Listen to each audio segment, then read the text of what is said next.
누가복음 17장 20절부터 37절 보겠습니다.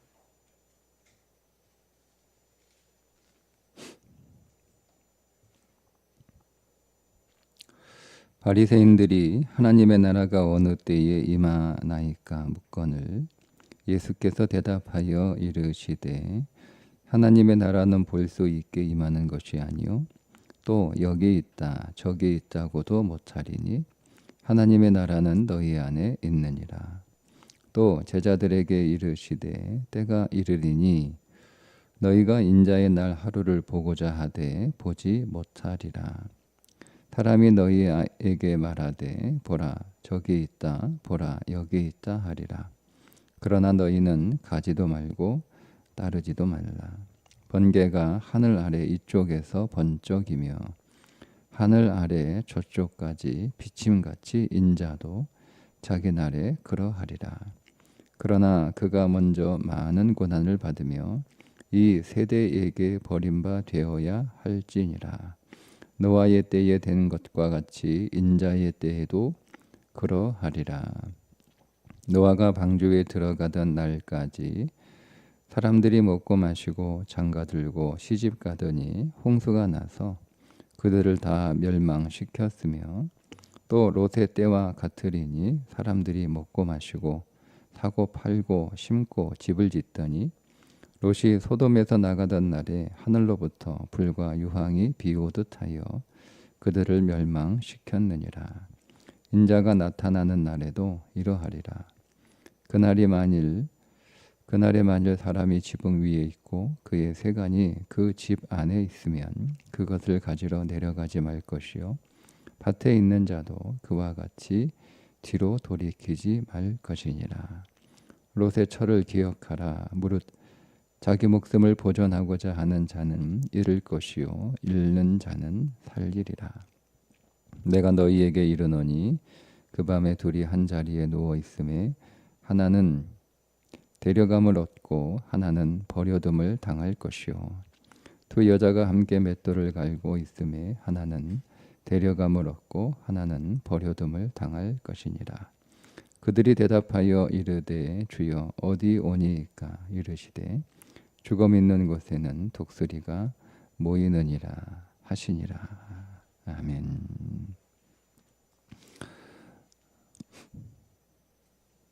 문둥병 10명의 문둥병을 치유하신 사건 이후에 이어지는 말씀의 내용은 바리새인들이 하나님의 나라가 어느 때에 임하나이까 라고 하는 질문입니다.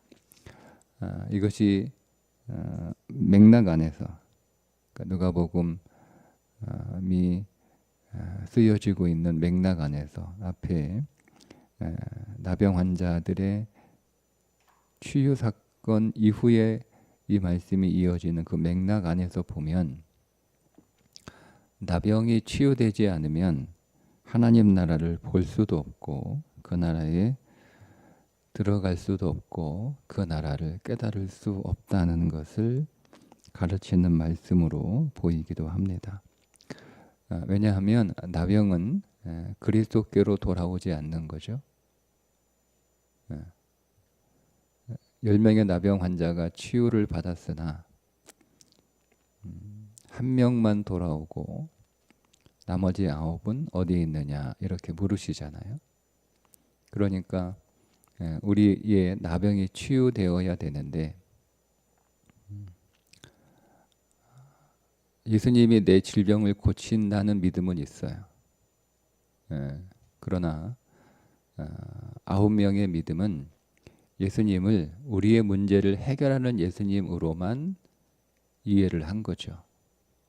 예수님이 오늘 우리에게 오신 것은 우리의 문제를 해결하기 위해서 오신 것이 아니라 우리와 화목하여 우리와 하나 되기 위해서 오신 것인데 예수님께 나가는 목적이 우리의 문제를 해결하는 것 외에는 다른 목적이 없어서 예수님께로 가지 않고 예수님이 제사장에게로 가라 이렇게 말씀을 하셨잖아요. 그러니까 종교로 가라는 거예요. 종교로.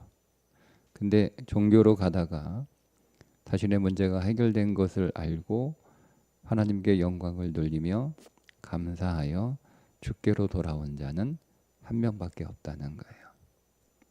나머지 9은 종교 생활이죠. 그러니까 종교로 예수를 믿으면 하나님 나라를 볼 수도 없고 깨달을 수도 없고 그 나라에 들어갈 수 없다라고 하는 것이 이어지는 말씀의 맥락 안에서 우리가 해석할 수 있는 부분입니다.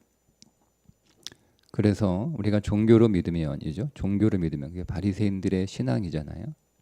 종교로 믿으면 우리의 관심은 하나님 나라가 언제 오냐 그 때에 대한 관심밖에 없어요. 예수님이 하나님 나라에 관한 말씀들을 계속 해오셨거든요. 너희가 그 나라에 들어가리라. 그 나라가 온다 왔다 뭐 이렇게 쭉 말씀을 하시는 걸 들었어요. 바리새인들이. 근데 도대체 그 나라가 언제 온다는 거예요. 언제. 네. 그러니까 약간 예수님을 비웃듯 그런 그 뉘앙스로 질문을 한 거예요. 정말 그 하나님 나라가 언제 온지 궁금해서 물은 것이 아니라. 네, 여러분 우리가 이 말씀을 오늘 우리에게 이제는 우리가 하도 이제 시한부 종말론에 이제 당해가지고 하나님 나라의 임재, 하나님 나라가 언제 오는지에 대해서는 잘 질문을 하지 않지만 이 말은 질문을 바꾸면 이렇게 바꿀 수 있어요. 예수님 하나님 믿는데 내 삶은 언제 좋아지는 거야? 분명히 회복된다고 하셨잖아요. 우리가 그 회복된 걸 기대하고 하나님 믿잖아요. 근데 내 눈에는 하나님의 말씀대로 내 삶의 회복이나 온전함이나 더 나아짐이나 이런 게 없는 거예요. 그러니까 언제 도대체 하나님 내가 언제까지 기다려야 돼요? 내가 하나님 나라 하나님의 복 하나님의 일하심 하나님의 어떤 놀라우신 능력으로 인한 해결 그런 게 언제 이런 질문과 같은 거예요. 그러니까 여러분 우리가 종교에 빠지면 우리의 시선이 자꾸 하나님 나라를 시간 안에서 찾으려고 하는 거예요. 시간 안에서 언제 내 기도가 응답되나 언제 내 문제가 해결되나 그리고 이것이 가시적으로 임해야 되는 거죠. 그러니까 이게 종교이고 이게 바리새인들의 모습이었다는 것을 1절에서 말씀하고 있습니다. 그래서 대답을 하시죠. 시간을 물어보셨는데 주님은 다르게 대답을 하십니다. 여기 있다 저기 있다고도 못하리니 하나님 나라는 너희 안에 있느니라. 너희 안에 있다. 너희 안에 뭐 마음 안에 있다. 존재 안에 있다. 이렇게도 볼 수 있는데 관계 안에 있다. 관계 안에 있다. 그러니까 하나님 나라는 이미 왔죠. 내 인생의 모든 문제는 이미 해결됐죠. 나는 이미 복을 받았죠.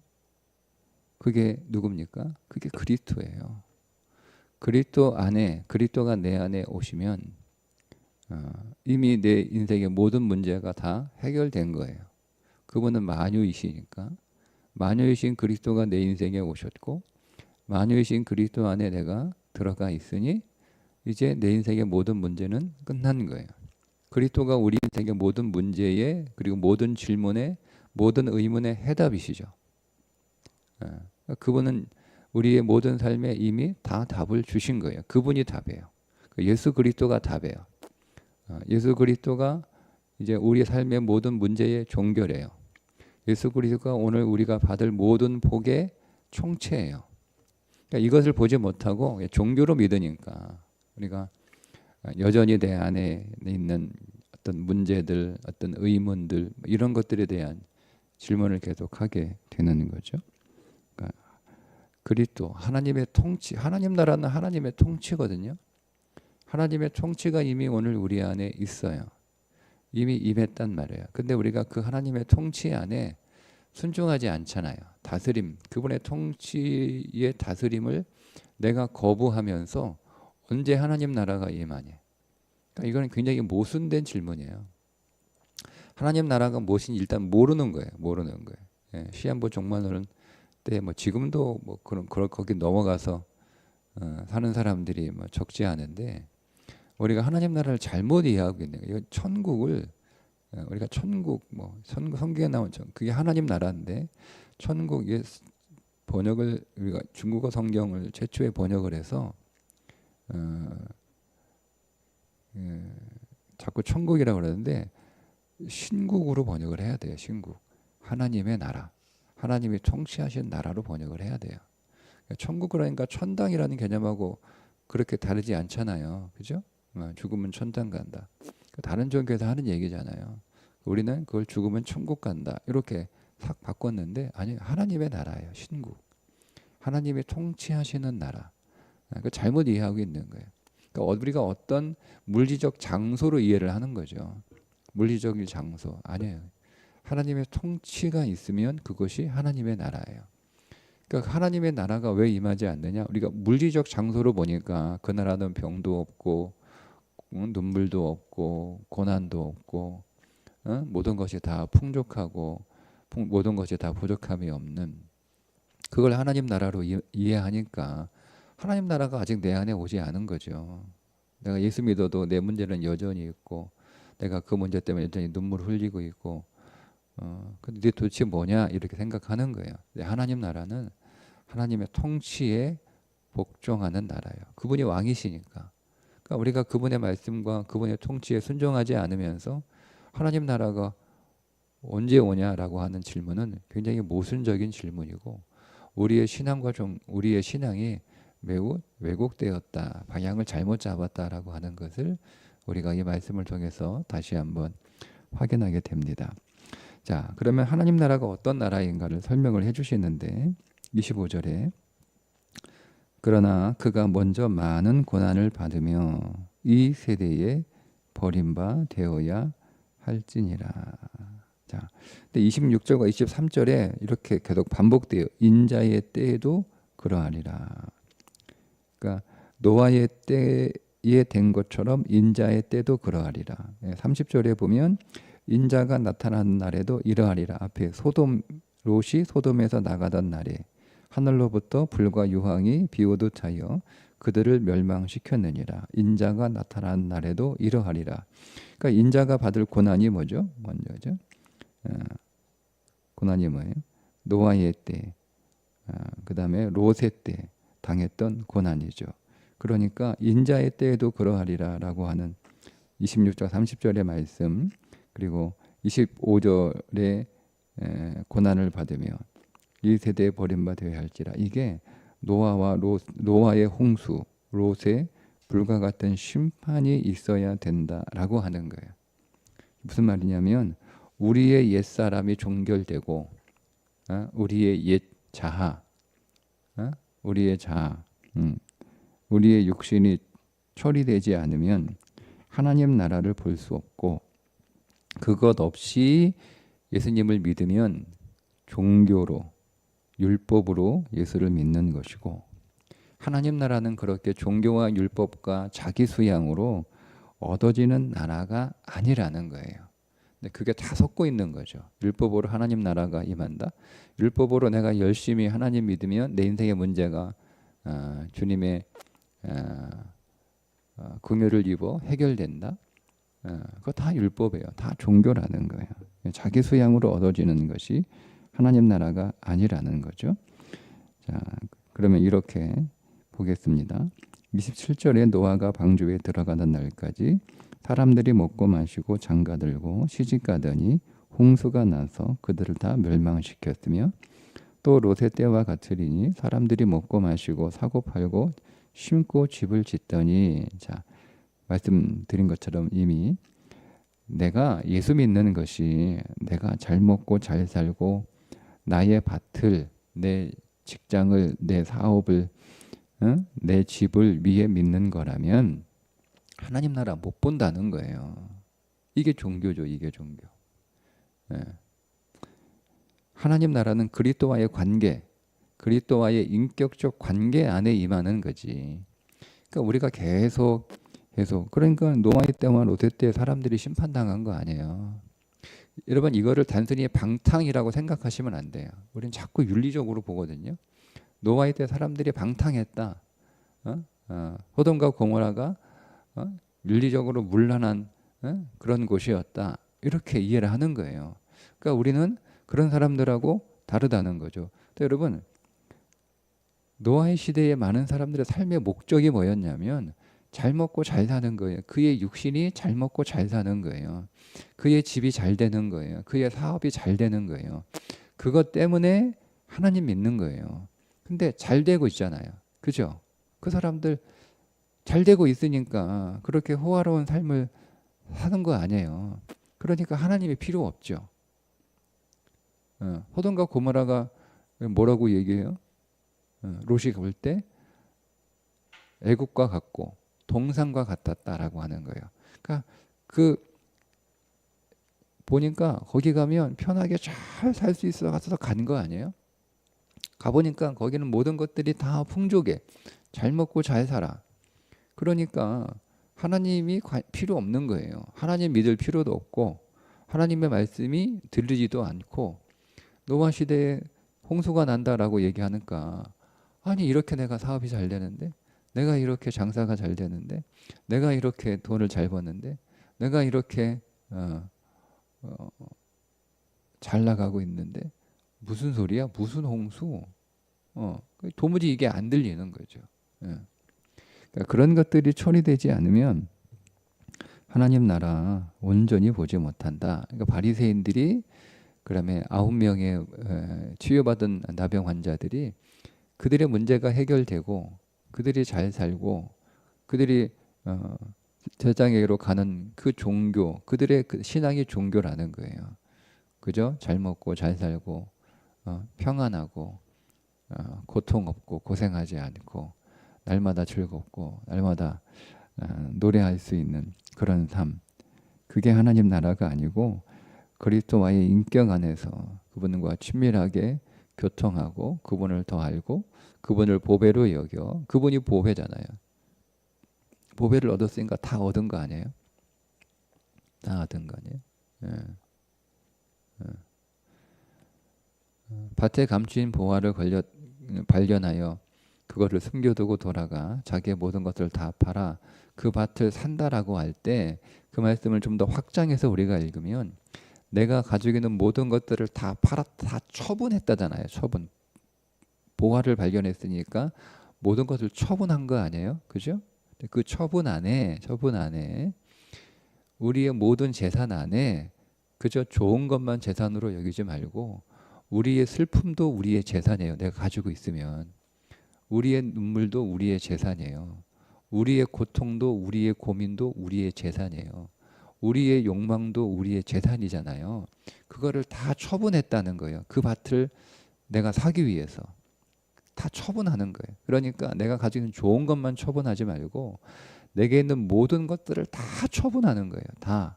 우리가 그 나라를 보화로 얻으면 내 인생에 뭐 다른 어떤 돈이 될 만한 돈으로 여겨지는 것만 처분하는 게 아니고 돈이 안 되는 것들도 다 처분하는 거죠. 그걸 다 버린다고 확장할 수 있잖아요.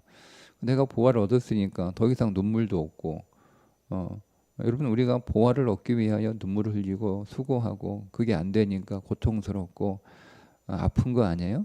근데 그걸 얻었으니까 내가 내 인생의 보화를 또 풍족히 얻기 위하여 내가 더 이상 눈물을 흘릴 필요도 없고 얻었으니까 슬퍼할 필요도 없고 절망할 필요도 없고 다 처분하는 거잖아요. 그러니까 그리스도를 보화로 얻는 것 그게 신앙이에요. 그러니까 우리는 이미 그 그리스도를 보화로 얻었잖아요. 이미 너희 안에 있다라고 하셨으니까 이미 우리는 그리스도를 얻은 거예요. 그것을 우리가 진리 안에서 발견하고 믿음은 그것이 믿어지는 거예요. 그러니까 우리가 진리 안에서 발견하는 거예요. 근데 이게 우리는 안 믿어지니까 포기하거든요. 우리가 진리를 깨닫고 읽으면 바로 믿어져야 된다 생각을 하는 거예요. 아니에요. 진리 안에서 먼저 발견해야죠. 발견해야죠. 내가 이미 그리스도를 얻었으니 나는 이미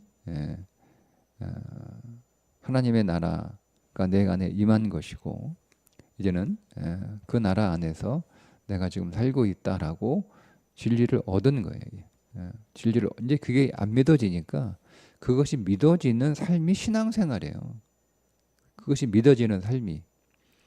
그러니까 우리의 믿음의 깊이가 깊어지고 우리의 믿음이 강해지고 우리 안에 생명이 더 넘쳐날수록 그것이 더 많이 믿어지는 거죠. 더 많이.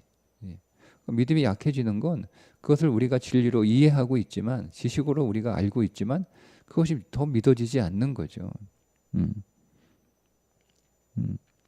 그리스도를 우리가 보화로 얻었으니 그리스도가 보화이시니 이미 우리는 하나님 나라를 소유한 것이다.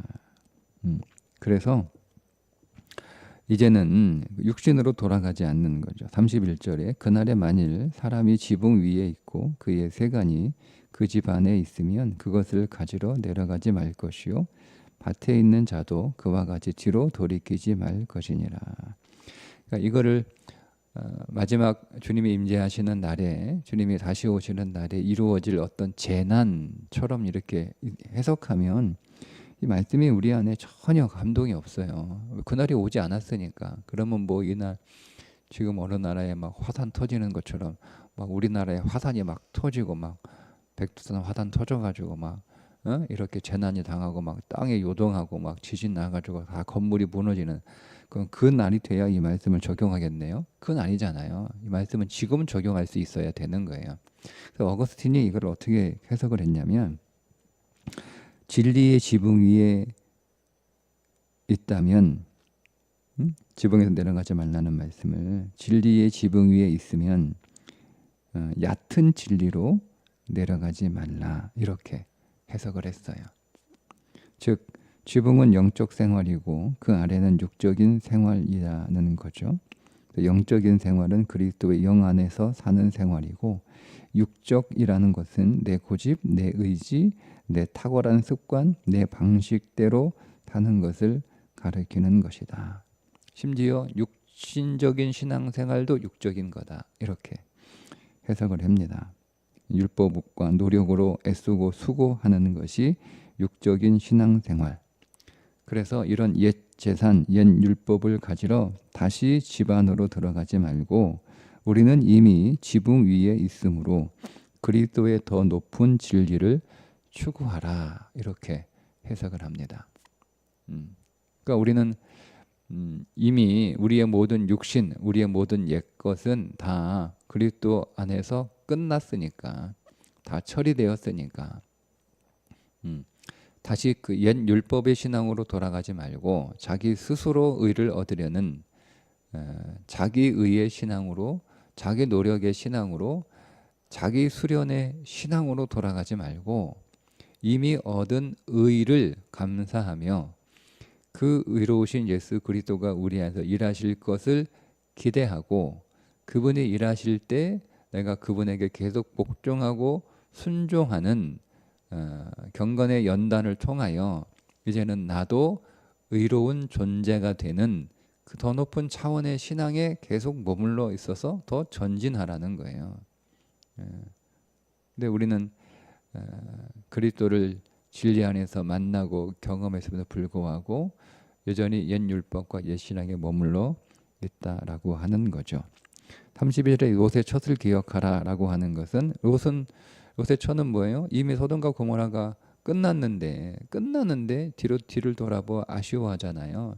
그러니까 우리 안에 이미 세상은 멸망됐어요. 그 그리스도 안에서 멸망된 세상을 자꾸 그 세상 안에는 제가 지금 말씀드린 다 이 육신에 속한 이것들이 다 끝났단 말이에요. 근데 그것을 다 끝났음을 오늘 우리가 믿음 안에서 깨닫고 이제는 표대를 향하여 내가 이전 것은 잊어버리고 오직 표대를 향하여 내가 달려간다라고 하는 바울의 신앙 고백처럼 그 표대가 뭐예요? 표대가 누가복음에서는 새 예루살렘을 짓는 거예요. 거룩한 성 예루살렘을 짓는 거예요. 그게 표대. 누가복음에서는 그게 표대예요. 내가 이제는 우리가 이제까지 그리스도를 알기 전에 우리는 내 집을 지으려고 살았잖아요. 내 집을. 응? 내 집을 짓는 인생이 아니고 주님의 하나님의 집, 주님의 집을 짓는 인생으로 우리의 비전이 바뀐 거예요. 그래서 그 집을 우리가 지어가는 그 집을 짓는 그 집을 주님이 지어 주시는데 우리는 내 집을 지으시는 그 주님의 일에 우리가 제자로 함께 가고 있는 거잖아요. 주님이 예루살렘을 옛 성전을 면하시고 거기에 새 성전을 지으실 거잖아요. 주님 혼자 할 거면 주님이 다 하시잖아요. 주님 혼자 가시면 되지. 왜 제자들을 데리고 가요? 그들이 무슨 도움이 된다고? 주님이 다 지으시는데 그 일에 제자들을 동참하여 주님의 영광을 함께 나누어 주시려고 데리고 가는 거란 말이에요. 그러니까 우리도 이제는 더 이상 내 집을 짓는 나는 죽었으니까 더 이상 내 집을 지을 수 없고 내 안에 오신 예수 그리스도는 내 집을 지어주러 오시는 분이 아니고 그분의 집을 내 인생 안에 지어주러 오신 분인데 그 집은 주님이 지으신단 말이에요. 다만 그 집은 영광스러운 집이기 때문에 그 집이 지어지면 내 삶이 엄청나게 영광스러우실 텐데 그 일에 나를 동참시켜 주셔서 주님이 다 하시고 동참했기 때문에 그 상을 나에게 주시는 거예요. 그게 주님의 목적이란 말이에요. 그러니까 그 일을 통해 내가 지금 따라가고 있는 거죠. 그러니까 내 옛 집은 이미 끝났단 말이에요. 그 집을 지려고 했던 사람이 죽었으니까. 여러분 제가 건축을 하다가 제가 죽으면 제가 여러분 그 집을 누가 짓습니까? 집 지으려고 했던 사람이 죽었는데 더 이상 그 집은 지어줄 수 없죠. 그러니까 그 내 옛 세상은 끝난 거예요. 그러니까 표대를 향해서 그리스도의 집, 그 집을 짓는 그 일을 향해서 경주하라라고 하는 거죠. 그게 지붕에서 내려가지 않는 거라는 거죠. 누가복음의 맥락에서 읽으면 내가 다시 내 옛 집을 지으려고 다시 옛 집을 지으려고 그때는 내가 육신으로 너무 힘들어가지고 못 지었는데 이제는 주님의 좀 힘을 받아서 도움을 받아서 주님의 도움을 받아서 내 집을 좀 더 잘 지어보자. 여러분 이게 종교라니까요. 이게 종교예요. 내 힘으로는 턱없이 내 집을 짓기가 힘들고 불가능하고 어렵고 계속 진도도 안 나가고 조금 지어놓으면 또 무너지고 그렇잖아요. 마치 내 인생은 모래성 같아서 모래성 쌓아보셨죠? 이렇게 여기 하나 만들어 놓으면 저기가 또 무너지고 늘 그러다가 그것 때문에 우리가 늘 절망하고 늘 눈물을 흘리고 늘 탄식하다가 내 힘으로 안 되니까 예수님의 힘을 좀 도움받아서 한번 내 집을 잘 지어볼까? 그러니까 그런 심산으로 우리가 예수님을 믿으면 잘못 믿는다는 거예요. 그게 종교라는 거죠. 결국 하나님의 나라는 내 안에 임하지 않는 거죠. 그 나라는 하나님이 통치하시는 것이니까 용어를 바꿔 설명하면 그리스도의 집이 내 인생에 지어지는 거지. 그게 하나님 나라가 임하는 건데 내가 그 나라를 지을 생각도 없고 그냥 내 집만 열심히 더 지으려고 그렇게 애를 쓰고 예수님 믿고 그분에게 부탁하고 그분에게 조르고 그것 가지고 안 되니까 그분 기분 맞추려고 온갖 종교적 아양을 떠는 게 그게 믿음이라고 여기면 그게 바리새인 거예요. 바리새. 그 하나님 나라 못 보는 거잖아요. 계속 내 집만 보고 있는 거잖아요. 그러니까 내 집은 언제 지어져요? 그렇게 질문을 하는 거예요. 아니 예수님 내 집은 언제 지어져요? 주님 말씀은 네 집은 끝났다니까. 네 집은 끝났어. 나는 네 집 지어주러 온 사람이 아니야. 나는 내 집을 네 인생 안에 지어주려고 온 거야. 네 집보다 내 집이 더 좋아. 더 좋죠. 더 좋은 거니까 지어주는 거 아니에요? 나는 너 집을 지어주러 온 게 아니고 내 집을 네 안에 지으려고 온 거야 라고 말씀하시는 거예요. 이거를 진리에서 파악하지 못하면 그 나라를 보지 못하는 거죠. 그러니까 늘 바리새인들처럼 여전히 율법으로 신앙생활하고 그게 종교예요. 율법. 자기 의로 신앙생활하고 그러니까 하나님 나라 못 보니까 못 들어가죠. 못 보니까 깨닫지도 못하는 거예요. 계속 하나님 나라 말씀하시는데 그 말씀을 깨닫지도 못하는 거예요. 그러니까 우리가 그럴 수 있다라고 하는 거. 그래서 처리돼야 될 게 33절. 무릇 자기 목숨을 보존하고자 하는 자는 잃을 것이요 잃는 자는 살리라. 여기서 목숨은 앞에서 말씀을 드렸는데 우리의 혼 생명입니다. 혼. 내 고집, 내 지식, 내 자아, 내 관념 이런 것들이 그리스도께 넘겨줘야 되는 거예요. 그리스도께. 그래야 우리가 살아요. 우리가 진짜 살아요. 그래야 우리 안에 조회라고 하는 생명이 들어온단 말이에요. 또 그게 풍성해진단 말이에요. 이미 그 조회 생명이 우리 안에 들어왔는데 우리는 계속 무엇에 관심이 있죠? 육신의 정욕, 안목의 정욕, 이생의 자랑. 이 세계가 계속 우리를 다스리고 있는 거예요.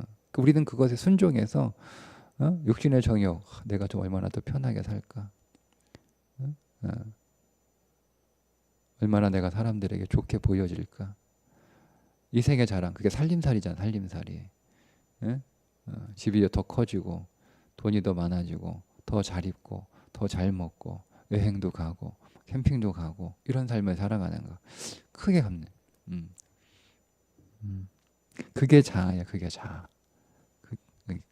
그걸 넘겨야 돼. 그리스도께 넘겨야. 그래야 우리 안에 조회, 영원 생명이 우리 안에 더 풍성해지는 거예요. 이미 그 생명이 들어왔는데 풍성해지는 거예요.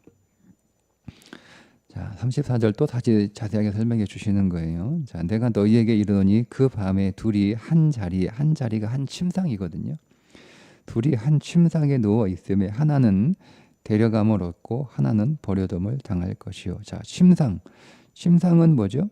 잠자는 자리잖아요. 잠자는 게 뭐예요? 그리스도의 죽음이죠. 그죠? 자, 그리스도의 죽음의 자리에 두 사람이 있어요. 한 사람 누구예요? 우리의 옛사람. 그 사람은 남겨두는 거예요. 그 사람은 누구 데려가요? 세 사람 데려가시는 거예요. 35절에 두 여자가 함께 맷돌을 갈고 있음에 하나는 데려감을 얻고 하나는 버려둠을 당할 것이니라. 맷돌, 곡식을 가는 거죠. 곡식, 양식. 우리 양식은 뭐예요? 말씀이죠. 말씀을 가는 거예요. 자, 말씀을 가는 사역을 하는데 여기서 두 여자가 나오죠. 자, 그러면 바울의 시선에서 보면 한 여자는 하갈이고 한 여자는 사라입니다. 바울의 시선에서 보면 제가 이 십자가 시선에서 좀 보는 거잖아요. 그러면 자, 하갈은 뭐죠? 하갈은 율법, 자기의 아래에 있는 사람. 사라는 뭐죠? 은혜 아래에 있는 사람. 그러니까 우리가 말씀을 계속 가는데 우리가 말씀을 가는 사역을 하고 있잖아요. 우리가 말씀을 읽고 또 말씀을 듣고 또 말씀을 말하고 말씀을 전하고 또 말씀을 나누고 말씀을 가르치는 거잖아요. 그러니까 우리의 모든 언어는 이제 우리는 언어가 바뀌잖아요. 그래서 우리의 말의 내용들이 사실 말씀이잖아요. 그죠? 우리는 성도 간에 말씀을 가지고 이야기를 하는데 그리고 말씀의 바탕으로 우리의 생각과 또 오늘 우리의 어떤 그 뜻들을 이렇게 말로 표현을 하잖아요.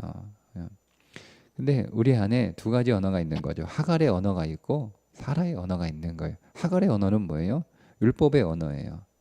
더 노력해, 더 열심히 해, 더 잘할 수 있어, 더 힘내, 너 할 수 있어, 절망하지 마, 너는 할 수 있어. 이게 하갈의 언어예요. 근데 사라의 언어는 뭐죠? 우리는 못해. 그래서 우리는 그리스도가 필요한 거야. 우리는 불가능한 존재야. 우리는 아무리 노력해봐야 우리가 얻는 건 이스마엘밖에 없어. 우리는 낳아도 이스마엘밖에 낳을 수 없어. 우리는 결코 이삭을 낳을 수 없어. 그래서 우리는 주님이 필요한 거야. 우리는 주님이 내 안에서 그의 은혜로 이삭을 낳게 하는 거야. 이삭이 언약이잖아요. 이삭이 유업이고 이삭이 기업이잖아요. 이삭이 소망이잖아요. 이삭이 약속이잖아요. 그죠? 네. 이게 사라의 언어예요. 그러니까 우리가 누가 남아요? 율법의 언어가 남아요. 하나님 나라 가시면 어때요? 은혜의 언어가 그 나라 가는 거예요. 그렇게 말씀을 하시는 거죠.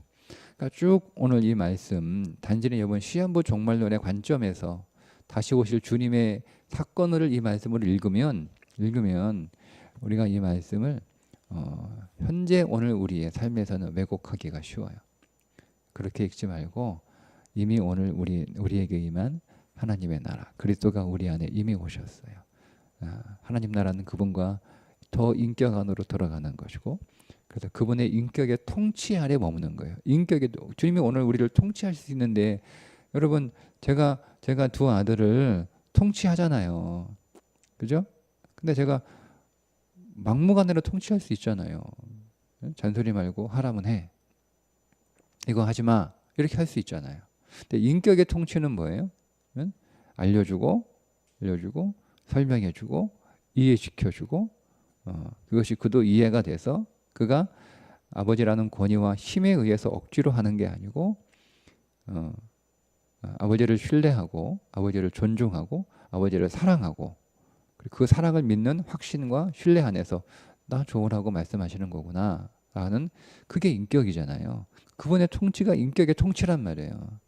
그 인격의 통치 안으로 우리가 더 들어가는 거죠. 더 들어가려면 우리 안에 처리될 게 있단 말이에요. 말씀드린 것처럼 내 집을 지으려겠다는 그 모든 것들이 끝났다라고 하는 것을 깨닫고 더 이상 그것을 지으려고 믿는 게 아니라, 그건 종교니까 그 옛 율법, 옛 신앙, 옛 성전, 옛자, 나의 혼 생명 이런 것들이 다 처리되어야 그 나라가 보인다는 거예요. 그 나라 들어갈 수 있다. 그리고 그 나라가 이미 내게 임했다는 것을 깨달을 수 있다라고 하는 거예요. 예. 좀 어려울 수 있는데 어려운 이유는 딱 하나예요. 딱 하나예요. 어려운 이유는 그 나라 못 보기 때문에 그렇습니다. 그래서 어렵습니다. 예. 그 나라에 대한 마음이 우리가 작기 때문에 이 말씀이 어려운 거예요. 예. 머리는 이해되는데 마음에서는 용납이 안 되죠. 나는 여전히 내 집을 짓고 싶으니까 그 집 지으려고 열심히 신앙생활을 했는데 그 집이 아니고 그리스도의 집이라고 하니까, 그러니까 결국 내 집보다 그리스도의 집이 더 좋다는 거잖아요. 그 집이 정말 좋은 걸 우리가 모르는 거예요. 그래서 우리도 변화산에 올라가야 되는 거예요. 주님의 영광을 봐야 되는 거예요. 주님의 영광을. 그 산에 올라가서 주님의 실체를 봐야 되는 거예요. 그분이 우리에게 뭘 가져오시는지를 봐야 되는 거예요. 그때는 다 포기하잖아요. 세 제자가 초막을 지어서 그 영광을 보니까 더 이상 필요 없는 거예요. 그것이 너무 좋은 거죠. 거기서 그냥 주님이 내려오시자라고 한 거잖아요. 네. 내가 이 일을 하러 왔다는 것을 제자들에게 비전해 보여주시고 나와 함께 가는 거야 라고 하셨던 것처럼 오늘 우리에게도 그 믿음의 놀라운 깨달음이 성령의 빛 아래서 비추어질 수 있기를 주님의 이름으로 축복합니다. 기도하겠습니다. 하나님, 이미 임한 하나님의 나라가 내 안에, 내 인생에, 내 삶에 그리스도로 와 계신 줄 믿습니다. 더 그리스도를 인격으로 만나게 하시고 그분의 통치 아래 순종하게 하시고 내 집이 아니라 더 좋은 주님의 집이 내 인생에 지어지고 있음을 믿고 기대하며 그 집을 지어주시는 그 주님의 일에 더 믿음으로 순종하여 동참하는 믿음의 날들이 되게 하여 주옵소서. 예수님의 이름으로 기도합니다. 아멘.